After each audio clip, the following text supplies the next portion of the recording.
IELTS 16. Test 3. The test is in 4 parts. At the end of the test, you will be given 10 minutes to transfer your answers to the answer sheet. Part 1. You will hear a woman phoning to ask about a summer cycling camp for her young son who is called Charlie. First, you have some time to look at questions 1 to 5.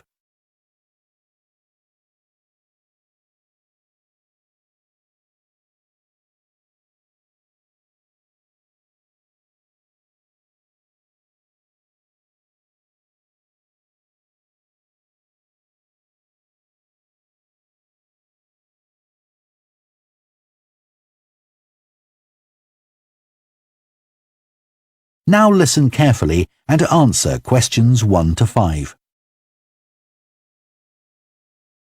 Hello, Junior Cycle Camp. Jake speaking.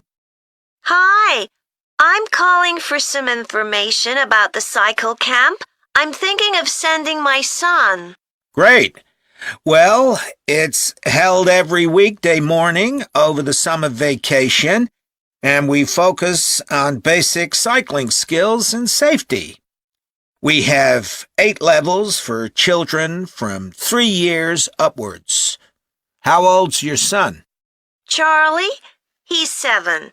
He can ride a bike, but he needs a little more training before he's safe to go on the road. He'd probably be best in level 5. They start off practicing on the site here, and we aim to get them riding on the road. But first, they're taken to ride in the park, away from the traffic. Right.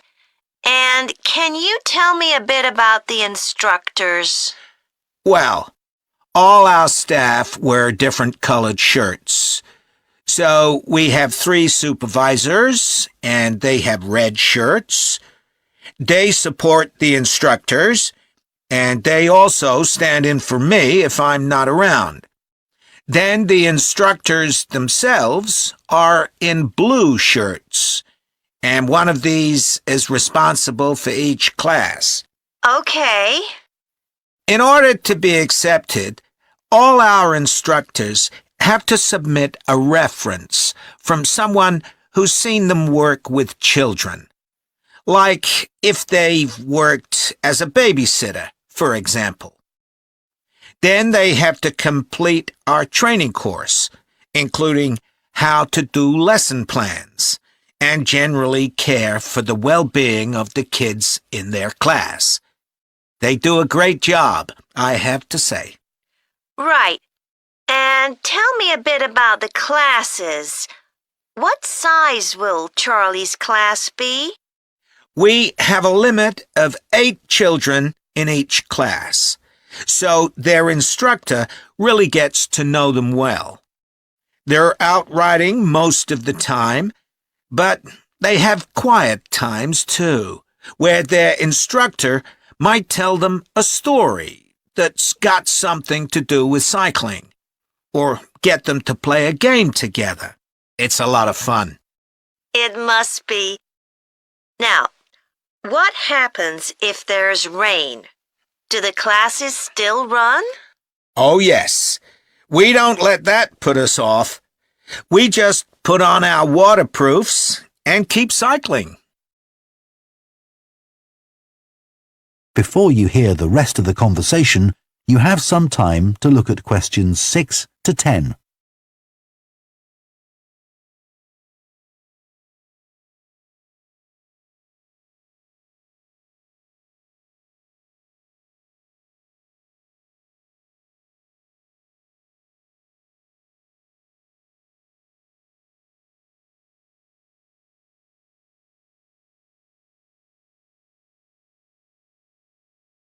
Now listen and answer questions 6 to 10. And is there anything special Charlie should bring along with him?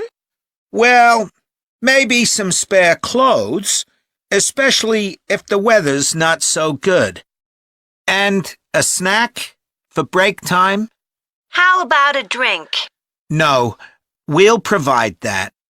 And make sure he has shoes, not sandals. Sure. And just at present, Charlie has to take medication every few hours, so I'll make sure he has that. Absolutely. Just give us details of when he has to take it, and we'll make sure he does. Thanks. Now, there are a few things you should know about day 1 of the camp. The classes normally start at 9:30 every morning, but on day 1, you should aim to get Charlie here by 9:20. The finishing time will be 12:30 as usual. We need the additional time because there are a few extra things to do. The most important is that we have a very careful check to make sure that every child's helmet fits properly. If it doesn't fit, we'll try to adjust it, or we'll find him another one. But he must wear it all the time he's on the bike. Of course. Then, after that, all the instructors will be waiting to meet their classes, and they'll meet up in the tent. You can't miss it, and each instructor will take their class away and get started. Okay, well, that all sounds good. Now, can you tell me how much the camp costs a week? $199. We've managed to keep the price more or less the same as last year. It was $190 then. But the places are filling up quite quickly. Right. Okay, well, I'd like to book for the... That is the end of Part 1. You now have half a minute to check your answers to Part 1.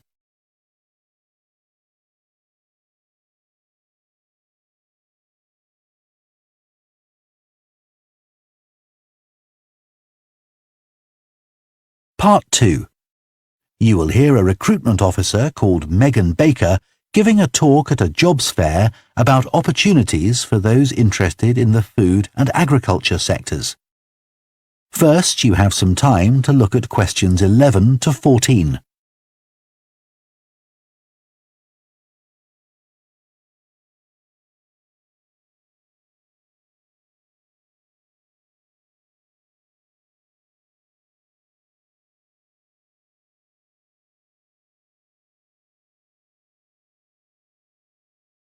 Now listen carefully and answer questions 11 to 14.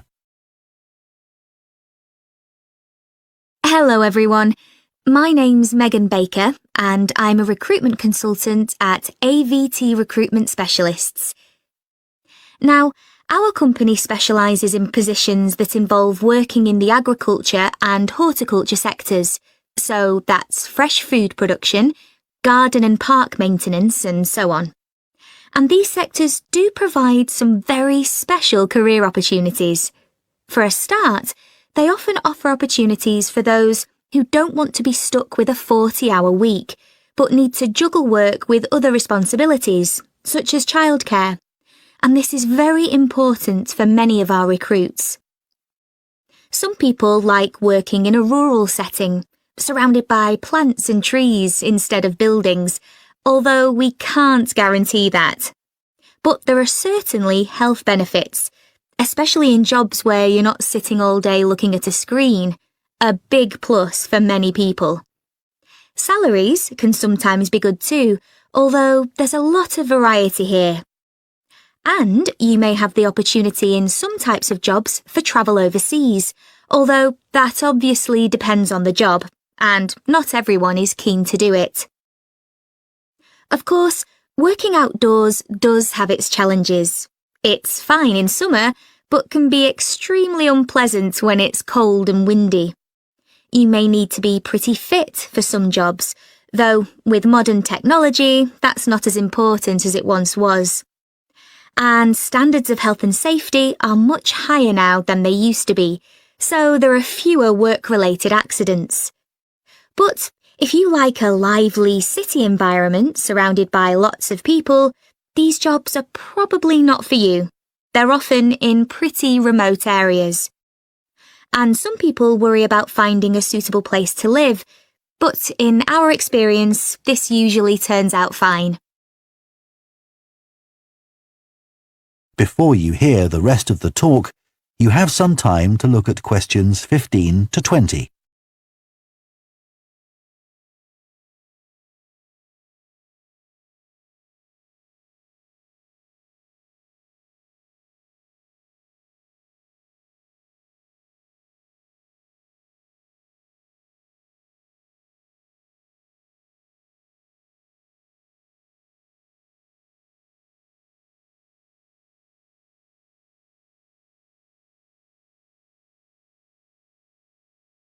Now listen and answer questions 15 to 20.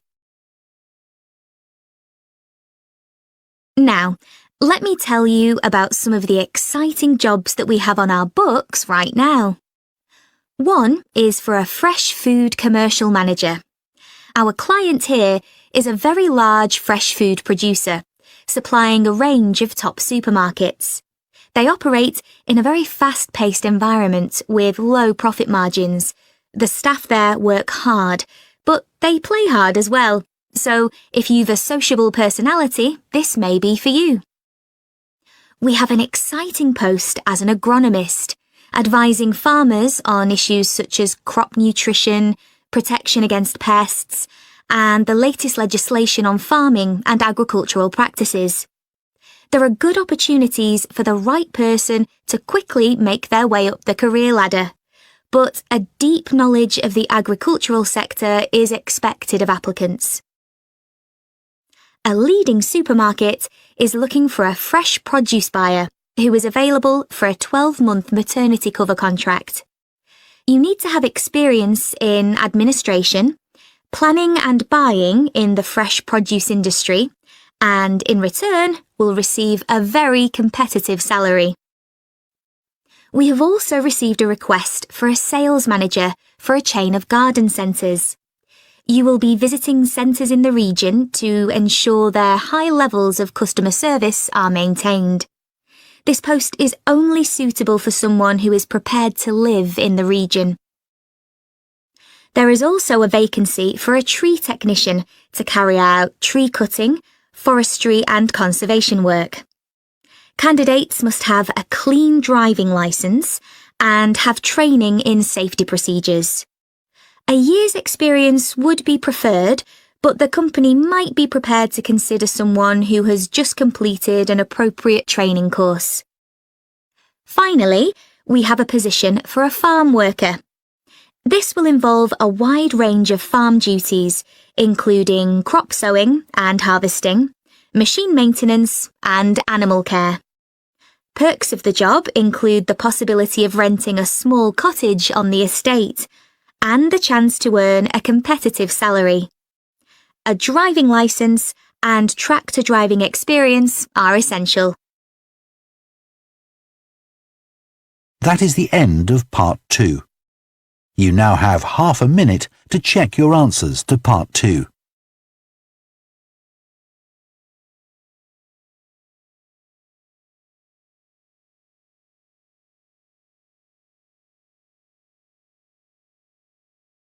Part 3. You will hear two food science students called Adam and Rosie starting to plan their presentation on diet and obesity. First, you have some time to look at questions 21 to 24.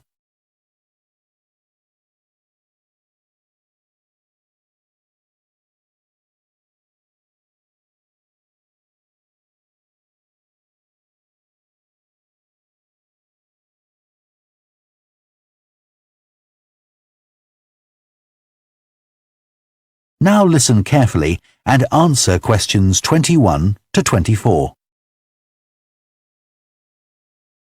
OK, Rosie, shall we try to get some ideas together for our presentation on diet and obesity? Sure. I can talk about the experiment I did to see if people can tell the difference between real sugar and artificial sweeteners. Where you gave people drinks with either sugar or artificial sweeteners, and they had to say which they thought it was? Yeah, it took me ages to decide exactly how I'd organise it, especially how I could make sure that people didn't know which drink I was giving them. It was hard to keep track of it all, especially as I had so many people doing it. I had to make sure I kept a proper record of what each person had had. So, could most people tell the difference? Yeah, I hadn't thought that they would be able to, but most people could. Then there's that experiment I did, measuring the fat content of nuts, to see if the nutritional information given on the packet was accurate. The one where you ground up the nuts and mixed them with a chemical to absorb the fat? Yes. My results were a bit problematic. The fat content for that type of nut seemed much lower than it said on the package. But I reckon the package information was right.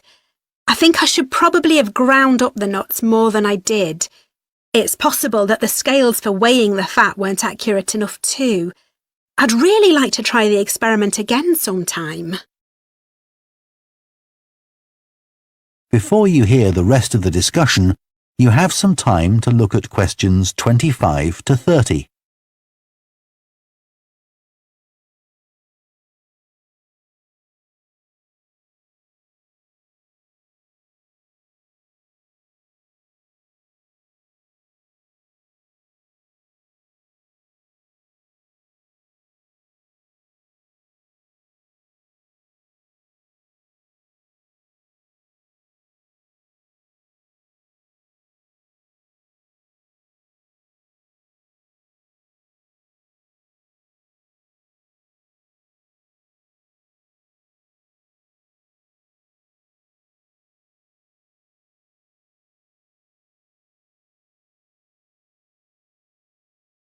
Now listen and answer questions 25 to 30. So, what can we say about helping people to lose weight? There's a lot we could say about what restaurants could do to reduce obesity. I read that the items at the start of a menu and the items at the end of a menu are much more likely to be chosen than the items in the middle.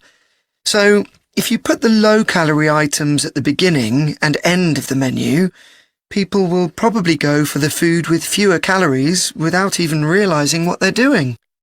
I think food manufacturers could do more to encourage healthy eating. How? Well, when manufacturers put calorie counts of a food on the label, they're sometimes really confusing, and I suspect they do it on purpose, because food that's high in calories tastes better, and so they'll sell more. Yeah, so if you look at the amount of calories in a pizza, they'll give you the calories per quarter pizza, and you think, oh, that's not too bad. But who's going to eat a quarter pizza? Exactly. I suppose another approach to this problem is to get people to exercise more. Right.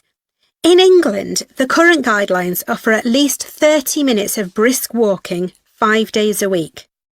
Now, when you ask them, about 40% of men and 30% of women say they do this.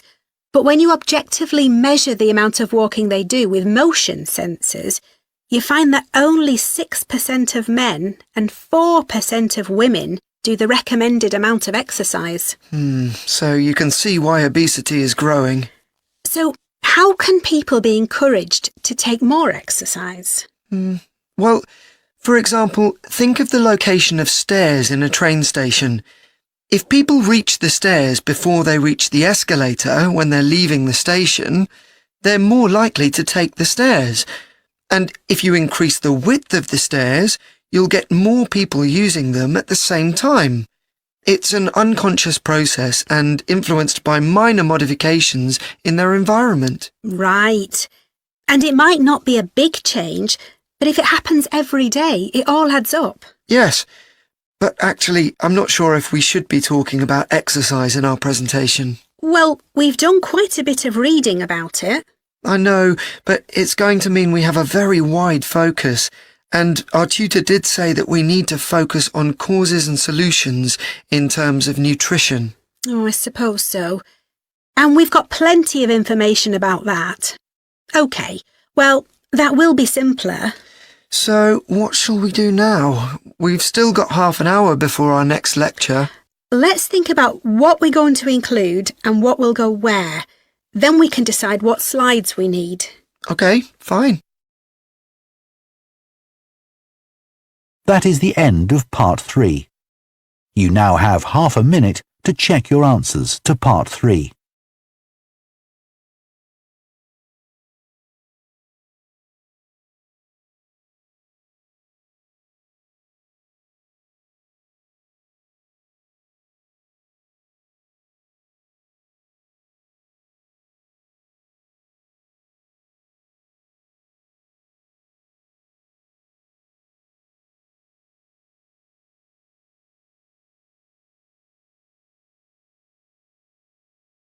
Part 4.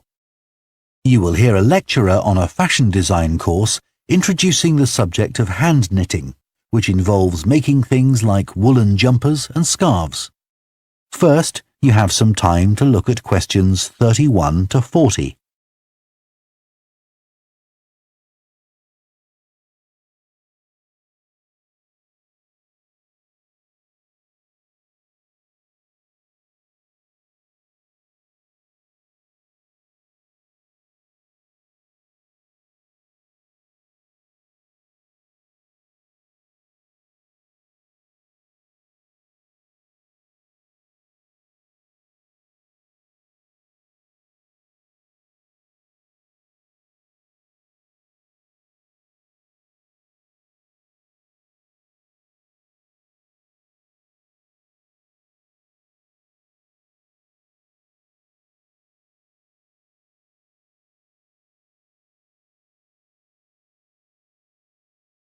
Now listen carefully and answer questions 31 to 40. Good morning, everyone. So today we're going to look at an important creative activity, and that's hand knitting.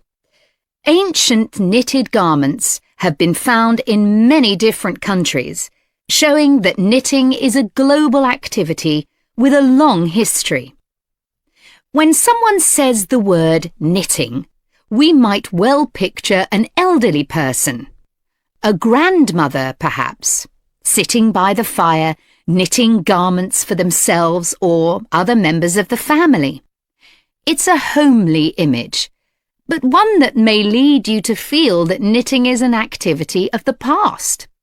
And indeed, during the previous decade, it was one of the skills that was predicted to vanish from everyday life. For although humans have sewn and knitted their own clothing for a very long time, many of these craft-based skills went into decline when industrial machines took over, mainly because they were no longer passed down from one generation to another. However, that's all changing, and interest in knitting classes in many countries is actually rising, as more and more people are seeking formal instruction in the skill. With that trend, we're also seeing an increase in the sales figures for knitting equipment. So, why do people want to be taught to knit at a time when a machine can readily do the job for them? The answer is that knitting, as a handicraft, has numerous benefits for those doing it. Let's consider what some of these might be. While many people knitted garments in the past because they couldn't afford to buy clothes, it's still true today that knitting can be helpful if you're experiencing economic hardship. If you have several children who all need warm winter clothes, knitting may save you a lot of money. And the results of knitting your own clothes can be very rewarding, even though the skills you need to get going are really quite basic, and the financial outlay is minimal. But the more significant benefits in today's world are to do with well-being. in a world where it's estimated that we spend up to 9 hours a day online doing something with our hands that is craft-based makes us feel good. It releases us from the stress of a technological, fast-paced life.